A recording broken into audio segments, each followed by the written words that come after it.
మొదటి అధ్యాయం అర్జున విషాద యోగంలో మనం ఈరోజు 21వ శ్లోకం నుండి 27వ శ్లోకంల వరకు భావాలు తెలుసుకుందాం. ऋषिकेशं तदा वाक्यम् इदमाह अर्जुन उवाच सेनयोरुभयोर्मध्ये रथं स्थापयमेच्युत यावदेतान्निरीक्षेऽहं योद्धुकामानवस्थितान् कैर्मया सह योद्धव्यम् अस्मिन् रणसमुद्यमे.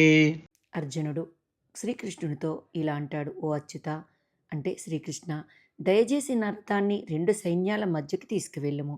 ఈ మహాపోరాటములో రణరంగములో నిలిచి ఉన్న ఎవరెవరితో యుద్ధం చేయవలసి ఉన్నదో నేనొక్కసారి చూడాలి.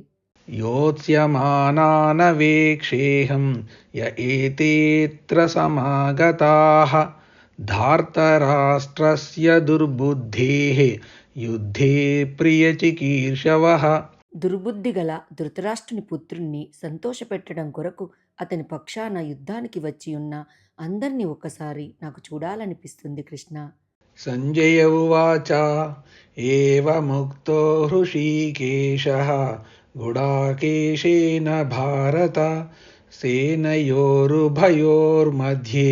స్థాపయిత్వా రథోత్తమం.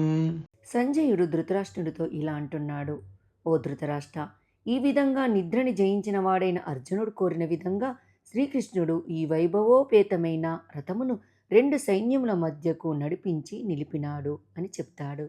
భీష్మద్రోణ ప్రముఖతః సర్వేషాం చ మహీక్షితాం ఉవాచ పార్థ పశ్యైతాన్ సమవేతాన్ కురునితి. భీష్ముడు, ద్రోణాచార్యుడు మరియు ఇతర రాజుల సమక్షంలో శ్రీకృష్ణుడు ఇలా అంటున్నాడు: ఓ పార్థ, ఇక్కడ కూడి ఉన్న కురువంశస్థులని చూడుము. తత్రా పశ్యత్ స్థితాన్ పార్థః పితॄనథ పితామహాన్ ఆచార్యాన్ మాతులాన్ భ్రాతॄన్ పుత్రాన్ పౌత్రాన్ సఖీంస్తథా. అక్కడ రెండు సైన్యాలలోనూ ఉన్న తన తండ్రులను, తాతలను, గురువులను, మేనమామనలు, సోదరులను, దాయాదులను, పుత్రులను, మనుమలను, మిత్రులను, మేనల్లులను మరియు శ్రేయాభిలాషులను అర్జునుడు చూసెను.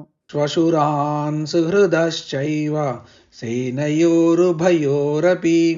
తాన్ సమీక్ష్య స కౌంతేయః సర్వాన్ బంధూనవస్థితాన్. అక్కడ తన బంధువులందరినీ చూసిన కుంతీపుత్రుడు అర్జునుడు కారుణ్య భావము ఉప్పొంగినవాడై తీవ్ర దుఃఖంతో ఈ విధంగా పలికెను: